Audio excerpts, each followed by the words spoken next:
عقاب نہ بنے، اور ان دونوں کا مزاج ہے کہ یہ عقاب نہیں ہے، اور خاص طور پر عمر ایوب صاحب تو چونکہ ایک جہاں دیدہ آدمی ہیں، ان اور تینوں کا شجرہ بھی ہے، اس حساب سے دیکھا جائے شجرہ بھی ہے، سیاسی سماجی سیاسی. تو اس لیے اگر اب مذاکرات شروع نہیں ہوتے اور وہ کسی ایک طرف سے مین و مانو کی کیفیت ہوئے تو اس کا سیاسی فائدہ کسی کو ہو نہ ہو، نقصان بہرحال ریاست کو اور ملک کو اور قوم کو ہو رہا ہے. تو بہتر تو یہی ہے کہ اب اچھا پیچھے ہٹنے کی بات بھی یہ ہے کہ ایک ایک قدم، دو دو قدم، تین تین قدم سارے پیچھے ہٹے ہیں، لیکن وہ بلیک میلنگ کی بنیاد پر کوئی پیچھے نہ ہٹے کہ کوئی بلیک میل کر کے کسی کو ہٹنے پر مجبور کر دے، بلکہ انصاف کی بنیاد پر، کسی اصول کی بنیاد پر، کسی قاعدے قانون کے تحت. کسی کے پاس عوام کی طاقت ہے اور وہ پیچھے ہٹنے کے لیے تیار نہیں ہے اور دوسرے کو دھکیلنا چاہتا ہے، دیوار سے لگانا چاہتا ہے، یا کسی کے پاس طاقت ہے دوسری اور وہ اس کی بنیاد پر دوسرے کو مجبور کرنا چاہتا ہے، یہ نہیں ہونا ارشاد صاحب. یہ ذرا موقف لیں گے سیاسی جماعتوں کا، اور معاملہ ہے بڑا انٹرسٹنگ ہے. ایک تو پی ٹی آئی کے اندر رفٹ، متضاد بیانات وہ ہمیں نظر آئے، دوسری طرف ایک بڑے کینوس میں جو لیڈر ہیں صف اول کے بعد، جو آپ کہہ لیں کہ اہم قیادت ہے مسلم لیگ نون کی، اس کے اختلافات نظر آئے. لیکن اطلاعات یہ ہیں کہ ایک میٹنگ میں اختلاف ہوا ہے پنجاب کابینہ کے جو وزراء ہیں ان کے بیچ میں. اچھا وہ سٹوری ایسے ہے کہ کل جب کیبنٹ میٹنگ ہوئی تو ایشو یہ آیا کہ مریم نواز صاحبہ نے، وزیر اعلیٰ نے یہ کہا کہ ہمارے وزرائے کرام وہ اپنا نقطہ نظر کیوں پیش نہیں کرتے، چینلز پہ کیوں نہیں جاتے، ان کو بلایا نہیں جاتا ہے، وہ جاتے نہیں ہیں. تو کہا یہ گیا وزیر اطلاعات عظمیٰ بخاری صاحبہ کی طرف سے، اب میں تو ان کو عظمیٰ ہی پڑھتا چلا آ رہا ہوں تو، لیکن عام طور پر اعظمہ بھی لوگ کہتے ہیں. تو انہوں نے کہا کہ جی اصل میں بات یہ ہے کہ لوگ بلاتے نہیں ہیں، وفاقی وزراء کو ترجیح دیتے ہیں اور ایم این ایز کو بلا لیتے ہیں، لیکن ہمارے وزیروں کو کوئی نہیں بلاتا. حالانکہ فیکچولی یہ بات اتنی درست نہیں ہے. اس پہ مریم اورنگزیب صاحبہ نے کہا کہ میں معذرت کے ساتھ اختلاف کروں گی اس بات سے. اصل مسئلہ یہ ہے کہ اگر کوئی شخص بولنے والا ہو، کوئی شخص اپنا موقف بہتر انداز میں پیش کر سکے تو چینلز کو، میڈیا کو تو ضرورت ہوتی ہے. اس پہ تھوڑی ان کے درمیان تلخی ہوئی. شیخ صاحب آپ بات جاری رکھیے گا. شیخ روہیل اصغر صاحب نے بھی ہمیں جوائن کر لیا ہے. شیخ صاحب بہت شکریہ آپ کے وقت ہے. شیخ صاحب آپ کی طرف آتے ہیں. جی ارشاد صاحب. جی ہاں، اور اس پر تھوڑا سا گرما گرمی ہوئی. اس سے جڑی ایک کہانی اور بھی ہے، وہ ہم آگے چل کے بات کریں گے. شیخ صاحب کو زیادہ ہم جو ہے وہ انتظار نہیں کرواتے ہیں. شیخ صاحب thank you very much for your time. شیخ صاحب یہ بتائیے گا کہ اب جو نیشنل کینوس ہے اس میں باتیں ہو رہی ہیں مذاکرات کی. آج جو وزیر اعلیٰ کے پی کے ہیں انہوں نے بھی کہا کہ ان کی جماعت کے بانی نے مذاکرات کا ٹاسک دے دیا ہے. رانا ثناء اللہ صاحب کہتے ہیں کہ اگر آپ مذاکرات کا نام بھی لیں تو ہم خود چل کے آپ کے پاس آ جائیں گے. یہ سب جو ہو رہا ہے بطور پولیٹیکل لیڈر، یہ بتائیے آپ کی نظر میں یہ سنجیدہ معاملہ ہے؟ واقعتاً کوئی مذاکرات کی طرف پیش رفت ہو رہی ہے یا ہو چکی ہے، یا یہ پولیٹیکل پوائنٹ سکورنگ ہو رہی ہے ہر طرف سے؟ میں یہ گزارش یہ کر رہا تھا کہ اس پہ جو ذمہ داری ہے وہ حکومت کی بہت زیادہ ہے، کیونکہ حکومت پہ لوگوں کی نظریں اور ایک کانفیڈنس ہے جس کو آپ امید کہتے ہیں، وہ جس کو انہوں نے پی ٹی آئی کی کا ایک موٹو فوٹو تھا، تو اس میں لوگوں کو اب ایک امید تو ہے. اب اس امید کو پورا کرنے کے لیے آپ کو ہر قدم اٹھانا پڑے گا، نہ چاہتے ہوئے بھی. ہو سکتا ہے میرا دل نہیں کر رہا کسی سے بات کرنے کو، یا میں ان سے ڈائلاگ نہیں کرنا چاہتا، میری بات کرنی ضروری ہے. اب جیسے آپ دیکھ لیں نا آج کل مولانا فضل الرحمان صاحب کو کتنی زور سے آئی ہوئی ہے سیاست، اور مجھے نہیں پتا وہ کس قسم کی گفتگو کروا رہے ہیں اور کیا وہ کہنا کیا چاہتے ہیں، کرنا کیا چاہتے ہیں. ہمارے یہاں یہی سب سے بڑی پرابلم ہے، ہماری بھی پرابلم ہے اور سب کی پرابلم، سیاستدانوں کی یہ پرابلم ہے کہ وہ شاید اپنا ماضی ان کو یاد نہیں رہتا. جو کچھ انہوں نے کیا، جو کچھ انہوں نے اس ملک کے ساتھ یا حکومتوں کے ساتھ کیا، وہ شاید بھول جاتے ہیں. تو آپ لوگ یاد تو کراتے ہیں، لیکن آپ کی یہ پرابلم ہے کہ ایک آدھ دفعہ کی یاد کراتے ہیں، اس کا جواب بھی بھول جاتے ہیں آپ لوگ.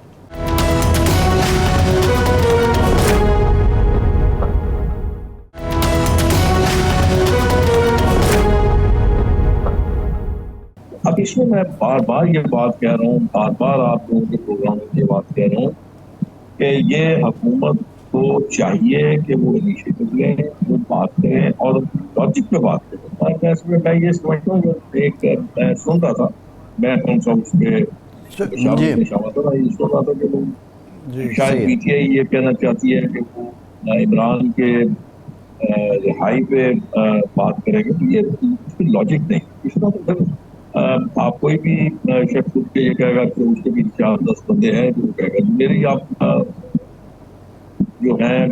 جی شیخ صاحب آتے ہیں, آپ کی طرف آتے ہیں. ارشاد صاحب, بات وہی ہے کہ ایک ابہام روہیل اصغر صاحب کی بات میں بھی ہے, ابہام ہمارے ہاں بھی ہے.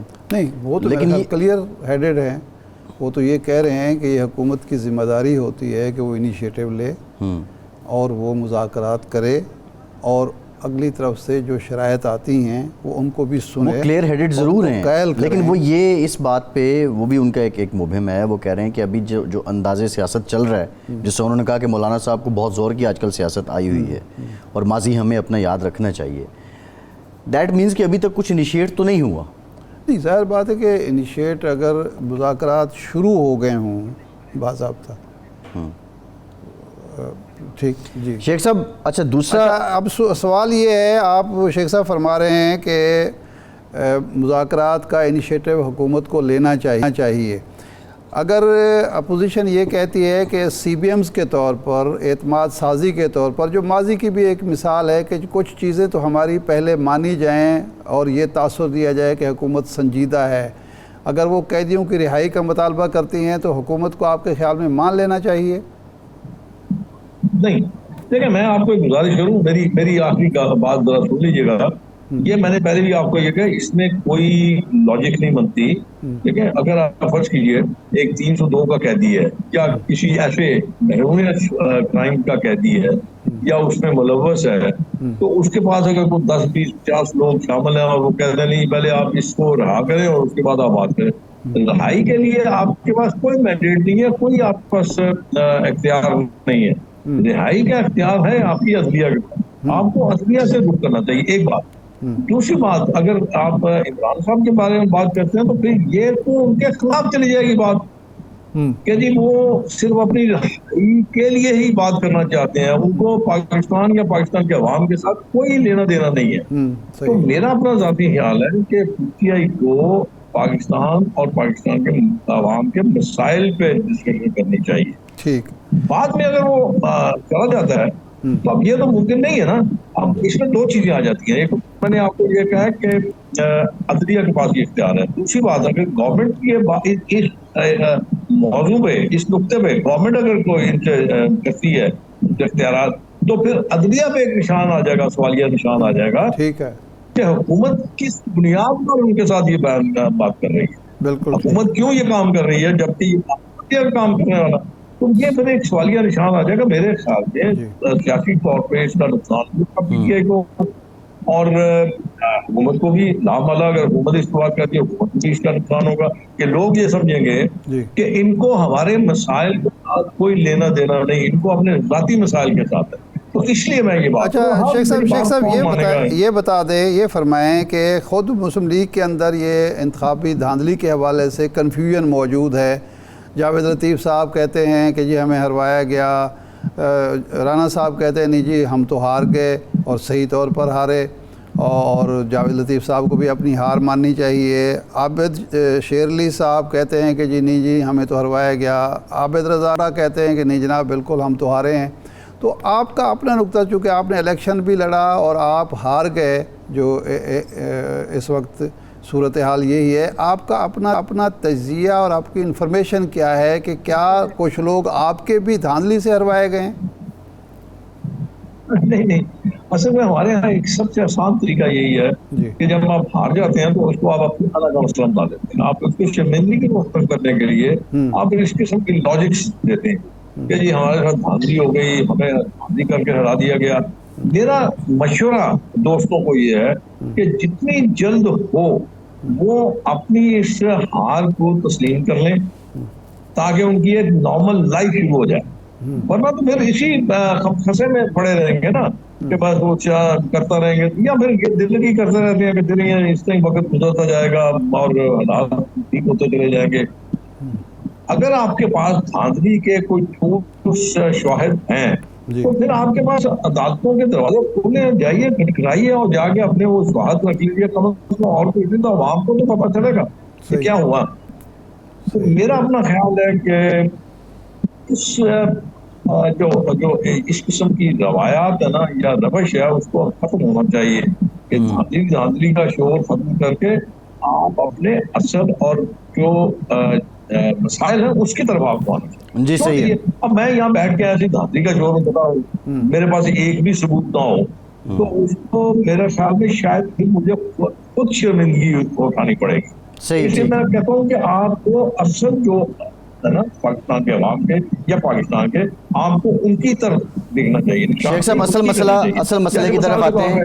جی اصل مسئلہ اس وقت کسانوں کا ہے، گندم کی خریداری کا ہے، اور ابھی تک کوئی واضح پالیسی پنجاب حکومت کی طرف سے نہیں آ سکی ہے۔ ایون وزیر اعظم نے وفاقی سطح پہ اس کا نوٹس بھی لیا۔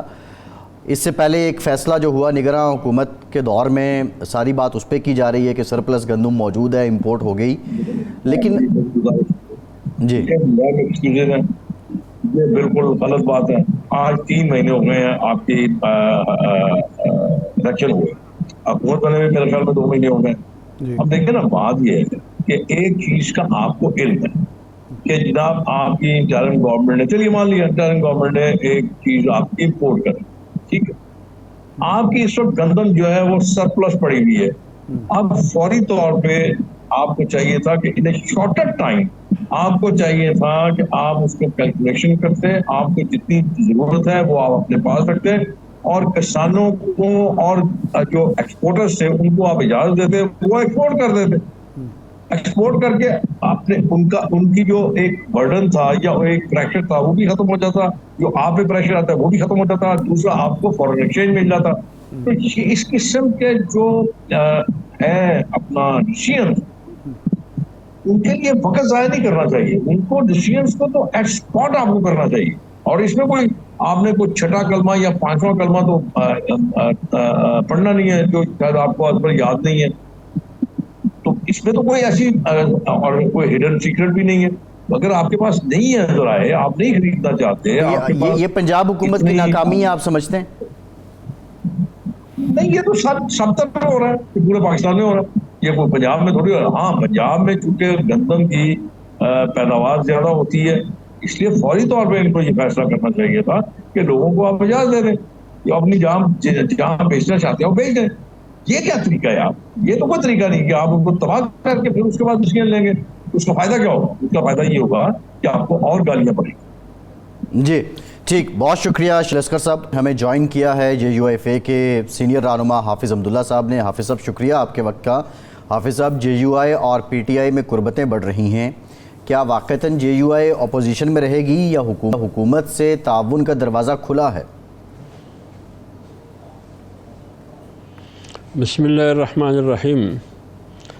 دیکھیے فیصل بھائی، بات یہ ہے کہ جمعیت علماء اسلام واحد پارٹی ہے کہ 2018 کے الیکشن کو بھی JUI نے مسترد کیا سب سے پہلے، پھر مری میں بھی ایک اکٹھ ہوئی مولانا صاحب کی صدارت میں تمام پارٹیوں کی، پھر بالاتفاق اس الیکشن کو مسترد کیا گیا، پھر تحریک چلی، پوری صورتحال اینڈ تک آپ کے سامنے ہے۔ اس دفعہ بھی جب 2024 8 فروری کے الیکشن ہوئے، جو کہ الیکشن نہیں تھا، یہ ایک آکشن تھا، ایک پورا ملک ایک نیلام گر تھا اور بولیاں شروع تھی، تو بھی جمعیت علماء اسلام نے اس الیکشن کو مسترد کیا۔ اور اب جمعیت علماء اسلام نے جب ایک دفعہ فیصلہ کیا کہ ہم اپوزیشن میں رہیں گے، تو یہ انشاءاللہ اینڈ تک جمعیت علماء اسلام اپوزیشن میں رہے گی، پارلیمنٹ کے اندر بھی اپوزیشن کرے گی اور پارلیمنٹ سے باہر بھی اپوزیشن کرے گی۔ اور میرے خیال میں اگر حکومت کی طرف سے آپ کی سوال کے مطابق کوئی آفر ہوتی ہے اور یا اس سے بڑھ کر کوئی ہو، یہ اپنے پاس رکھ کے، ہمیں پوری سسٹم پر اعتراض ہے، اور یہ جو حکومت کی جا رہی ہے میرے خیال میں یہ بھی پی آر میں نہیں ہے میرے خیال میں، یہ اگر ہوا ہے یہ شادی بالجبر ہے، اور شادی بالجبر زیادہ دیر نہیں چلتی۔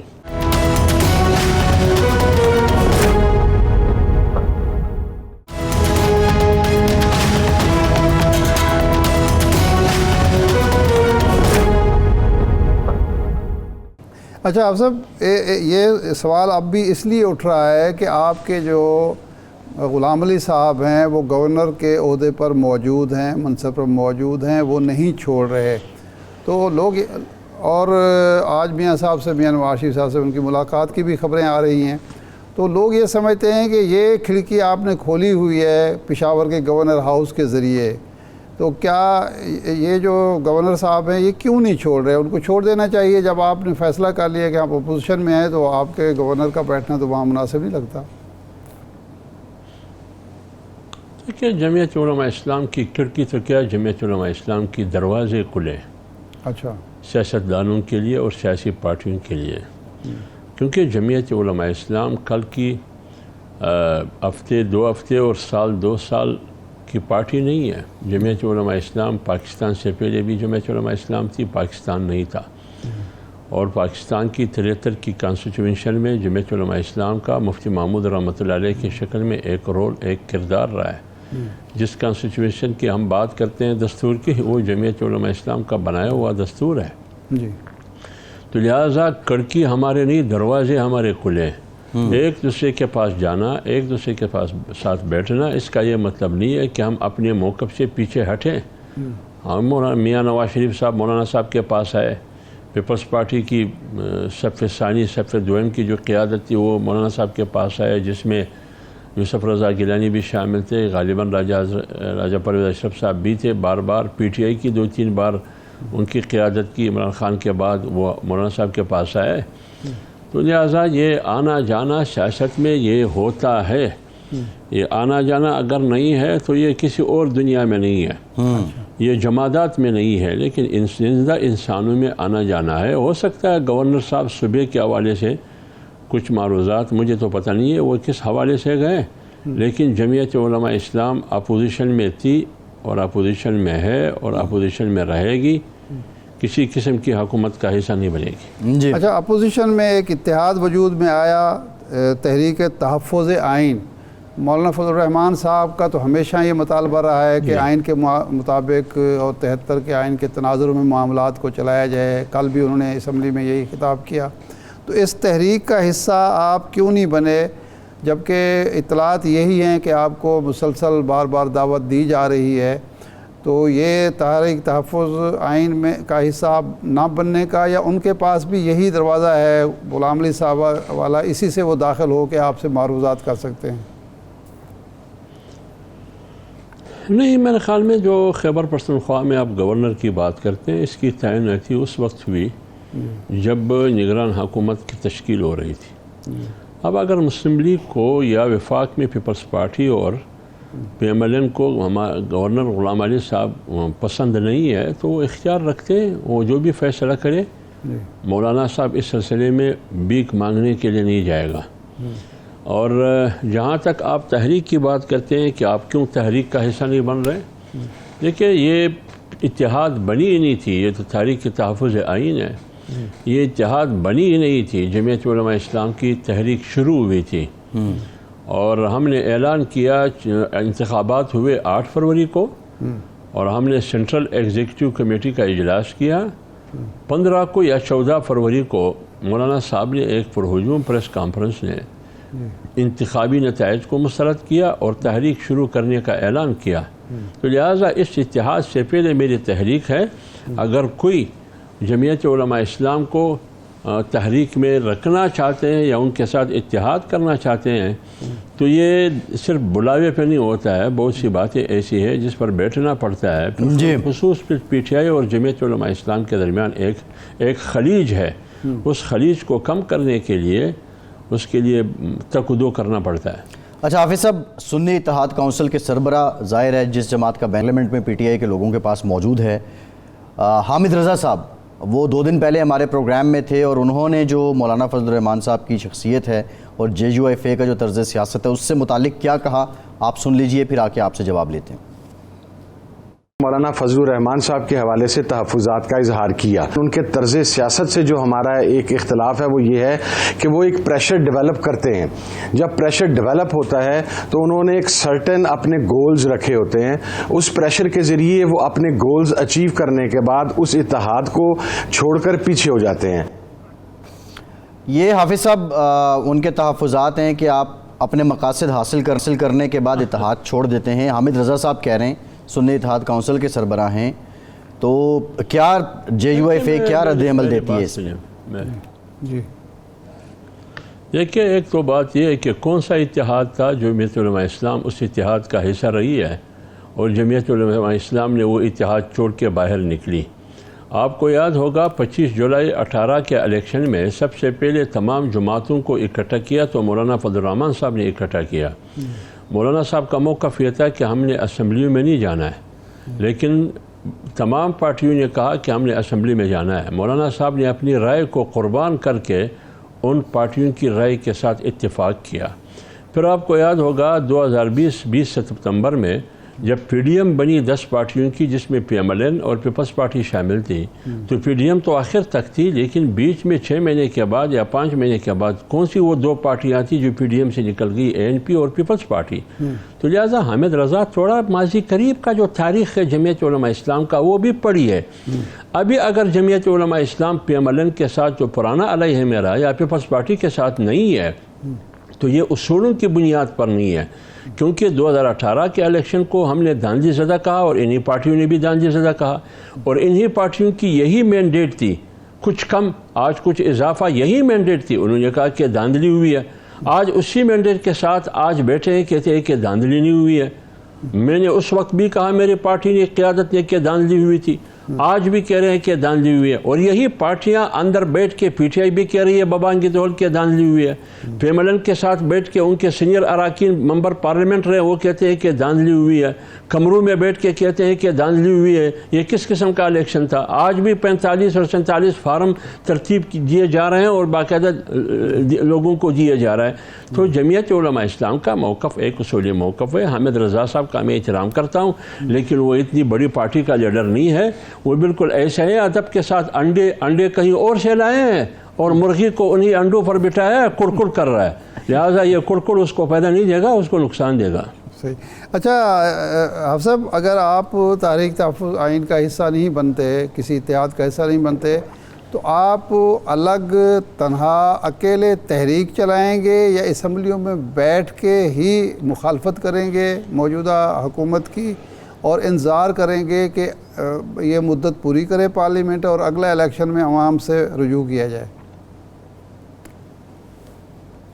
دیکھیں، ہماری سیاست ایسی نہیں ہے جیسے پاکستان کی حکومت یا ریاست پاکستان۔ دیکھیے، جمعیت علماء اسلام ایک آزاد سیاست کر رہی ہے، ایک آزاد ماحول میں، اپنے آپ کے لیے پارٹی کے ماحول میں۔ وہ پارلیمنٹ کے اندر بھی اپوزیشن کرے گی اور پارلیمنٹ کے باہر بھی اپوزیشن کرے گی۔ آپ کو یاد ہوگا 68 میں یا 69 میں یا 67 میں ڈیک بنی تھی، ڈیموکریٹک ایکشن کمیٹی۔ 8 پارٹیوں پر وہ ڈیموکریٹک ایکشن کمیٹی اتحاد شامل تھی۔ ان کا ایجنڈا 2 باتیں تھیں، ایک حقیقی جمہوریت کی بحالی، دوسری سویلین بالادستی۔